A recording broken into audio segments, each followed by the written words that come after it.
You want to know how I got these scars? No. I'm gonna go ahead and... What in the... Who is ruining my moment? Do you want to know how I got these scars? Mother...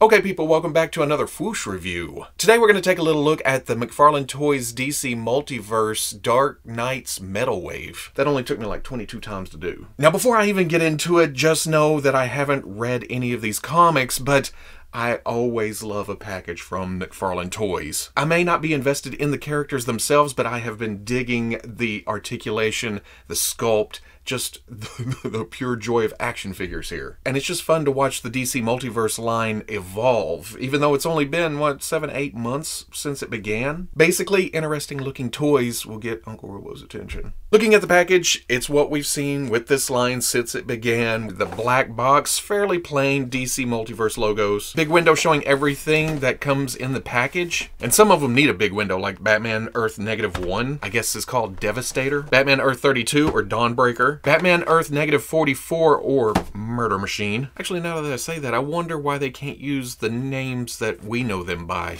on the actual packaging. Like the last one, the Grim Knight, who looks like a Batman just armed to the teeth. On the backs, we get some artwork of each character, and I'm guessing that's going to be the same for... Wait, you can't see shit behind Devastator. It looks like that's the artwork we get on the trading card too, but there's Dawnbreaker and Grim Knight looking all awesome. And then Murder Machine. On the sides, there's windows with their names. On the other side, you get the full names of the characters again, big fonts. On the top, some window. On the bottom, I'm really straining here because good grief, this is a heavy chunk of plastic. You remember the Marvel Select Rhino? Or no, the Marvel Select Abomination. That was one blunt force trauma inducing piece of action figure. And this, I mean, there's no room left in here. The plastic is right up against the body. On the bottom, all kinds of legalese with barcodes, but let's get these open and see what's going on here. Which one do I want to take? Okay, let's do Murder Machine first. Free him from his cardboard prison.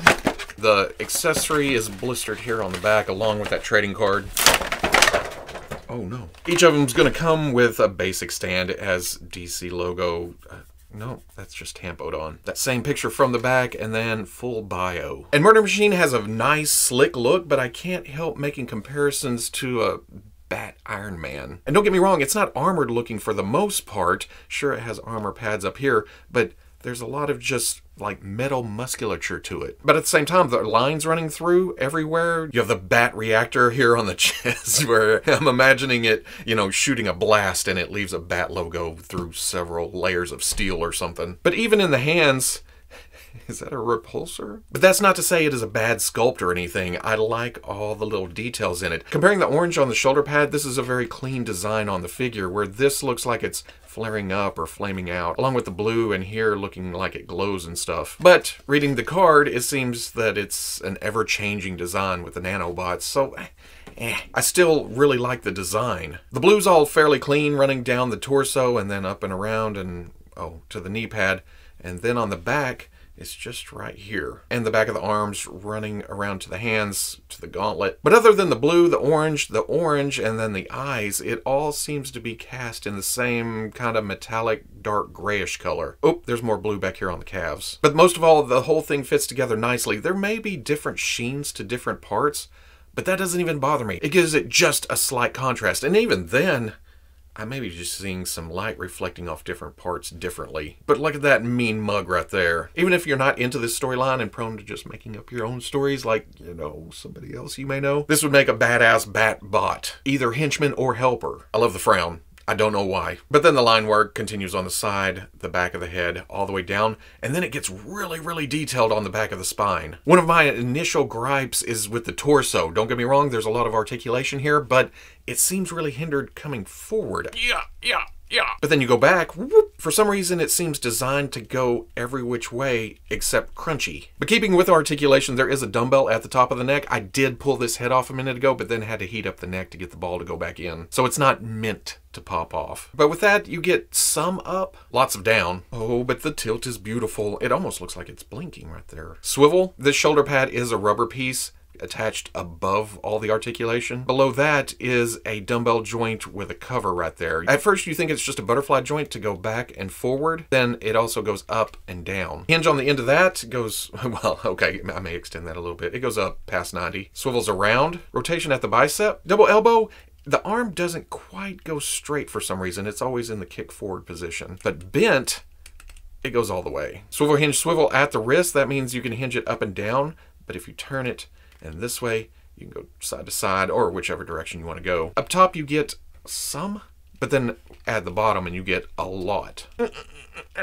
The crotch piece is a rubber diaper. It does a good job of hiding everything here while allowing articulation to move. It also allows to go whoop all the way back, and then that hinges out. Not completely 90, but not shabby either. One of the things we're always yelling at McFarlane about, the rotation at the thigh. It's meant to be there, but because of the sculpt, it runs into itself. Double knee, not all the way. It's not going to kick its own murder machining ass, but still not bad. Same design at the ankle as the wrist. It goes back, it runs into itself right there. But forward facing pin for rocker, but you can take that, turn it, and then go here and get super tilt out of it. But with that, you lose forward and back, so you have to work around it. For accessories, he has this tentacle hand replacement that's, I don't know, the nanobots all forming into things, and he goes into computers and...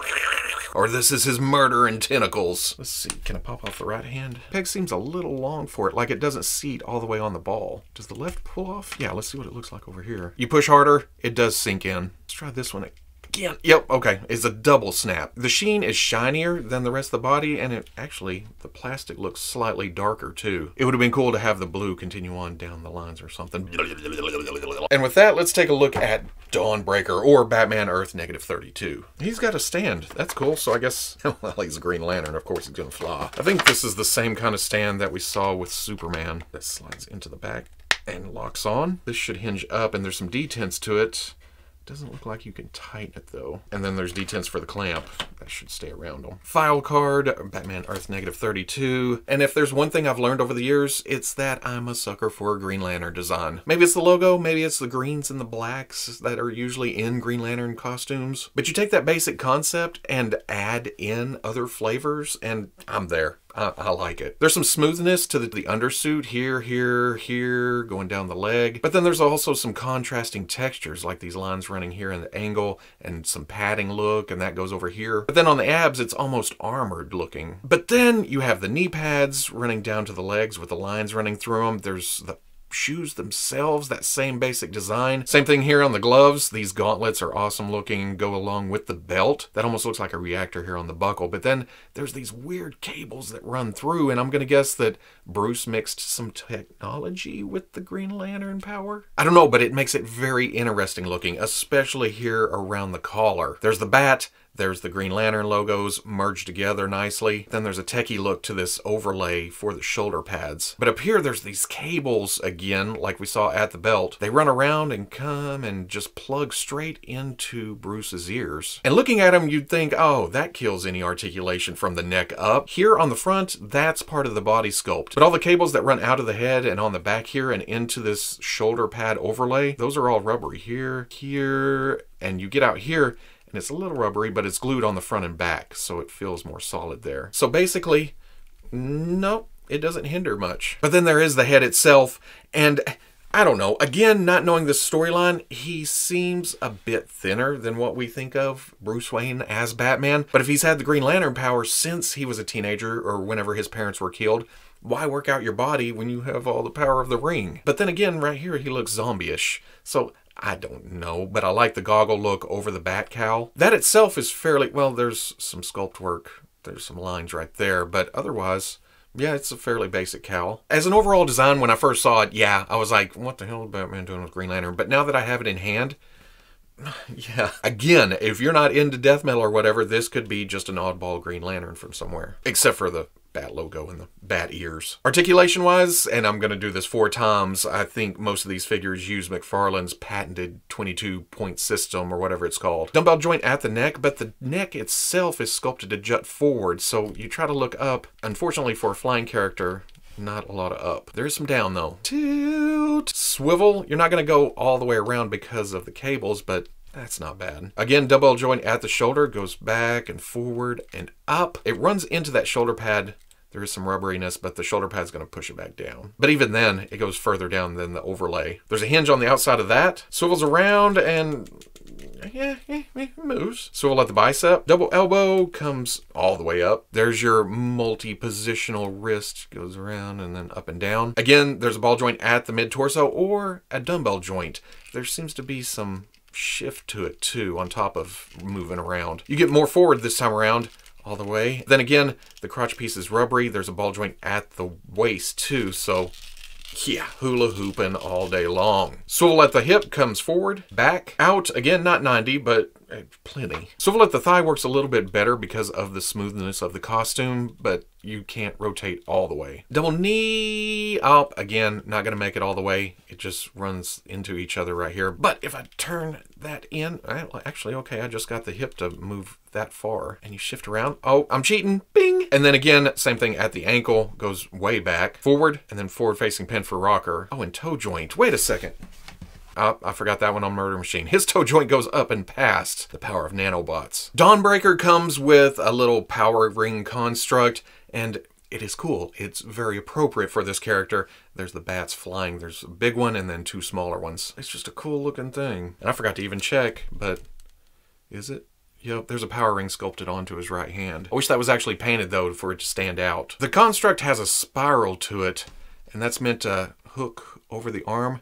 Then there's another hook right there that you have to kind of feed the hand through. It kind of sits there, and if you get it back onto the bicep, it doesn't want to rotate. But if you don't go to the bicep in here, it's going to just flop around. But once you get it together, oh, yeah, that's not bad at all. It's no big boxing glove or a machine gun, but yeah. Coming in third place, it's a hard decision whether I wanted to go with Devastator or Grim Knight next, but let's open Grim Knight. We're busting you out, see?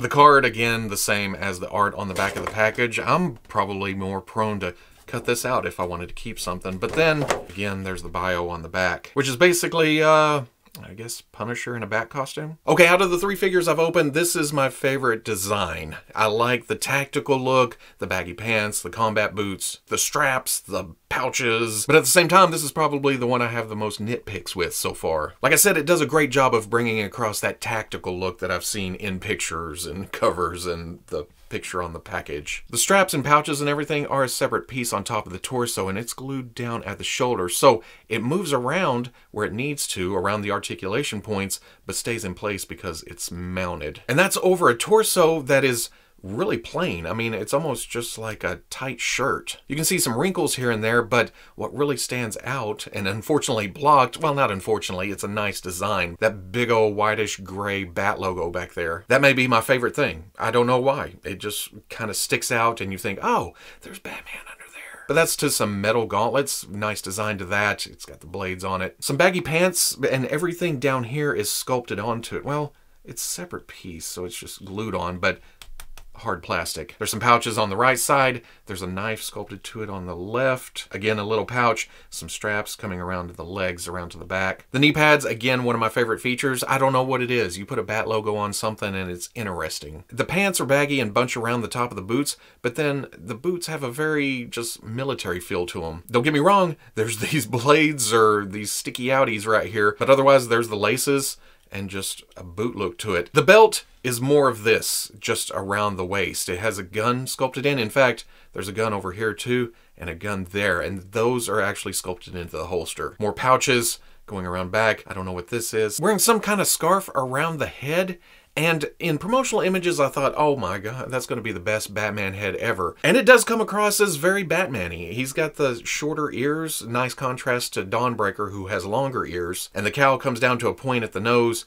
You see pretty much just Bruce's mean mug as usual. But you get to profile and it seems very sloped. Whereas on the art, it looks bulky. The forehead comes straight up and then back like, you know, a human-shaped head. So this is not my end-all be-all Batman head. Paint is fairly sparse. There's the skin tone, there's the eyes, there's that white bat. But then here and there, and it's hard to see, there's a metal look to here and a grayish look to several parts. You subconsciously see some contrast, but Mostly I'm looking at it thinking, I wish there was some wash. All this beautiful detail and it's just lost. And it may be because it's so cluttered too. Again, not McFarlane's fault. That's the design from the comics, but there's a lot going on here. One of my gripes though, this is mounted down. The belt likes to float up, and I haven't even moved the articulation.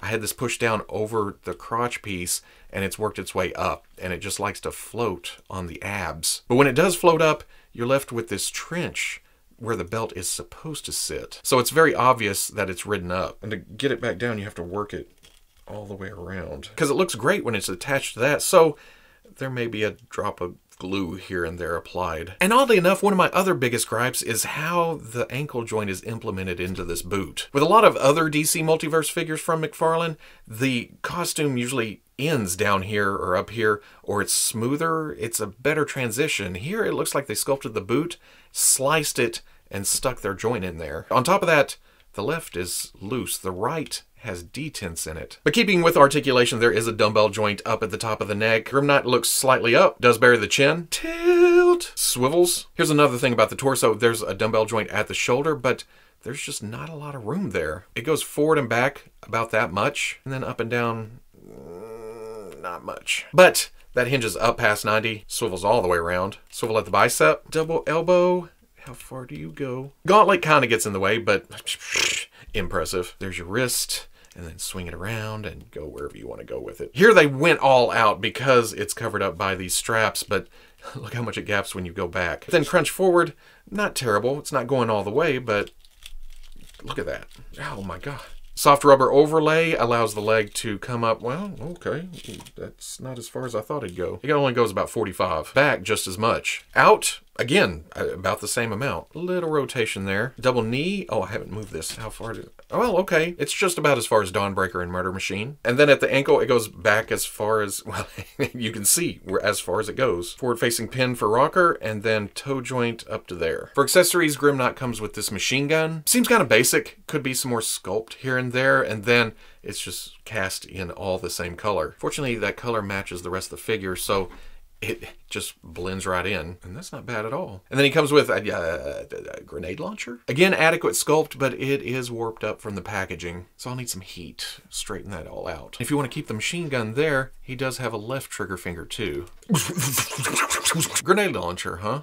And then he comes with this bundle O guns. Machine gun, and another machine gun, and I guess another machine gun, and some machine gun, and it looks like a machine gun. But this is all one solid piece with a pin right there. And at first I thought, man, I wish I had all those weapons separate, but once you plug this into the back, could you imagine trying to keep all those weapons together if they were separate? This way, you get that look from the cover or the comics, and it's just a plug-in. You don't have to worry about stuff falling off, losing guns back behind the display, whatever. So it's just there to complete the look, not to actually be used. I'm always down for more weapons, but for Grimknight himself, this is okay. And then finally, listen to that. There is Batman Earth -1, or Devastator. That's crazy. This figure was probably made this size for the specific purpose of fitting inside this package. I guess there's about an inch below the feet down there, but that's it width-wise. Or thick. Batman Earth -1, and then the bio on the back. 915 pounds.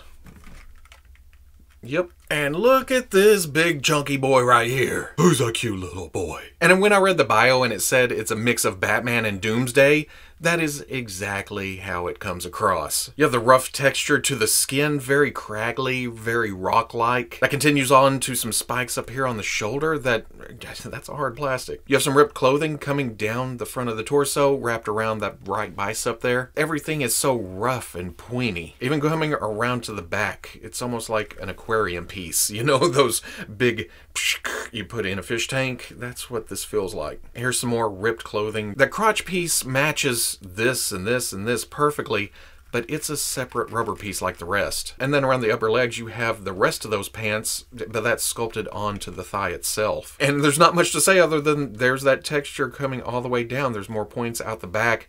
You have some toes. He needs to get all that looked at because, oh, that's looking rough. But then the dark gray protruding off the body rocks are all separate pieces. And those are made out of softer materials, so you're not going to actually stab yourself. There's those sticking out, and then especially up here. Here's one that's a bit bent because of the packaging, but you're not going to see that on a galloping horse. And then what can I say about the head? It's the same design work, just very detailed, very rocky. And then he has the bat ears formed out of the stone protrusions. The tampo on the chest, I have no clue what that's about, but it's nicely applied. And then those tattered clothing parts are painted on top of the body. And while there is a little bit of wash here and there, I wish there was more contrast to the color, more paint to it. Especially here, the rubber parts seem very just plain gray plastic. You can really see it on the back. Again, on the front, there's a little shadowing, but it'd be awesome to fill in all the little deep grooves and divots. A minute ago I said that the 3 I had looked at use the McFarlane 22-point system. Devastator here strays away from that. And it's understandable because of how thick this guy is. The articulation is hindered, and we're about to go through all that, but my biggie here is because of the sheer weight of the upper body.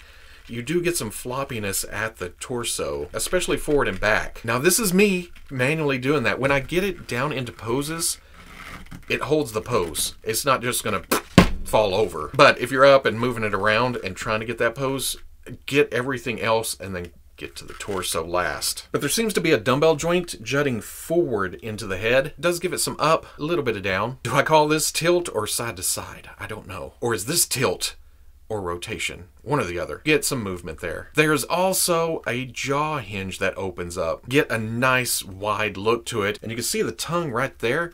That's actually on a hinge too. You can move it up or shift it down. When I got it out of the package, it was all the way down. I was like, that looks way wide open. And when I closed the jaw, I noticed the tie. Is that a Mafia thing? But that shifts up in there. That either closes off the gap on bottom, then you open the jaw, and then you can move it out of the way so he doesn't look like but just know you can put that anywhere you want to. I also had a lot of trouble with the shoulder out of the package, and it's just knowing where to position the arm, because in neutral position, the dumbbell joint there at the shoulder doesn't really move around. But when you hinge the arm up, that's when it wants to go up and down at the shoulder, which is good because these rocks run into these rocks, and that helps it move out of the way a bit. We don't need any tectonic plate shifting there. You also can't really move it forward and back until you shift the arm forward. When you do that, you get a little forward, but watch the back there. Holy shit, it moves back way far. But like I showed, the arm hinges up about that far. Then it also rotates around. This is where things start to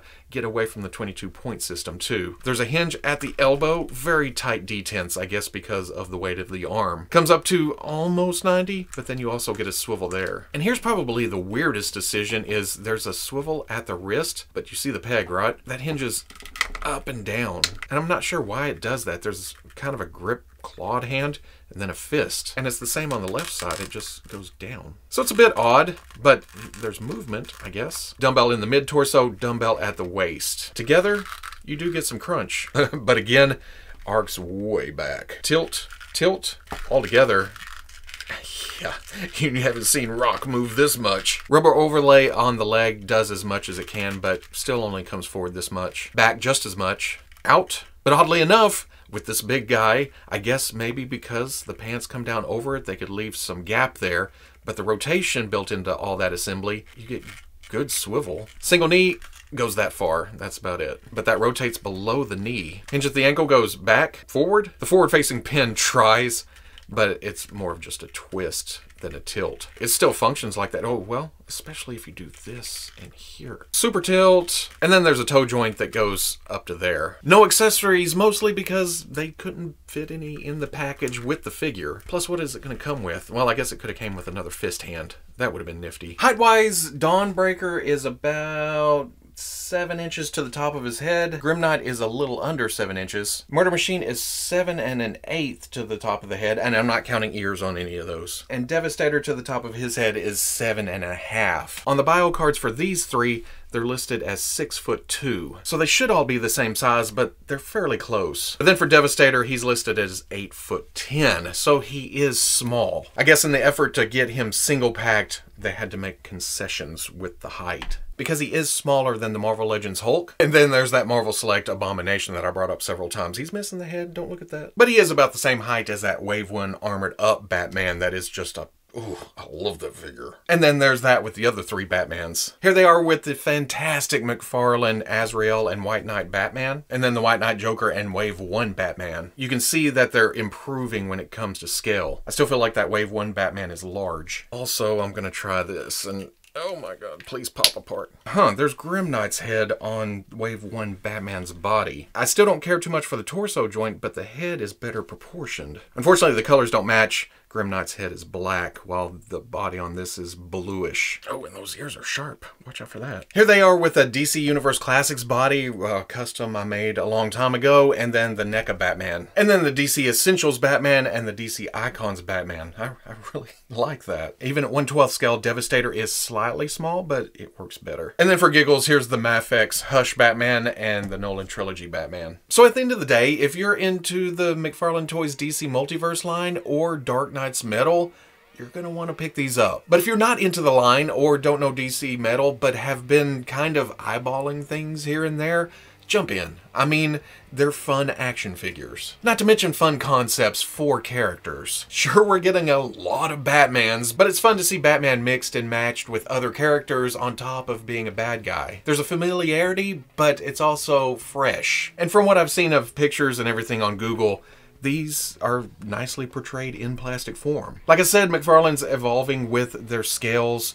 I know that Devastator is small here, but that's what they had to do to get it into the packaging and sell it for 20 bucks, which is a hell of a deal for that chunk of plastic. But if you're not into the line because of its 7-inch scale, but would like a big chunky character to go with your 6-inch stuff, maybe your old icons, or just a set on the shelf with the rest of your 1/12 scale display, that fits pretty well. And skipping back to the price point, $20 a piece for unique sculpts. There's no reuse here. It's kind of crazy to think about. Again, if you're looking to just dip your toes into it, give 1 or 2 a shot. I mean, you'll be like, oh, this does this and this does this. And while it does have hiccups, they're good action figures. So if you enjoyed the review, comment, like, subscribe. Much love to the plus. If you're interested in seeing videos early or just in a position to help out the channel, patreon.com. But wherever you may be watching this, I'll always catch you on the Fwoosh. And I feel kind of silly for missing this comparison. Here is the McFarlane Toys DC Multiverse Batman who laughs. Scrawny, thin, yes, but fits right in with the rest of the wave.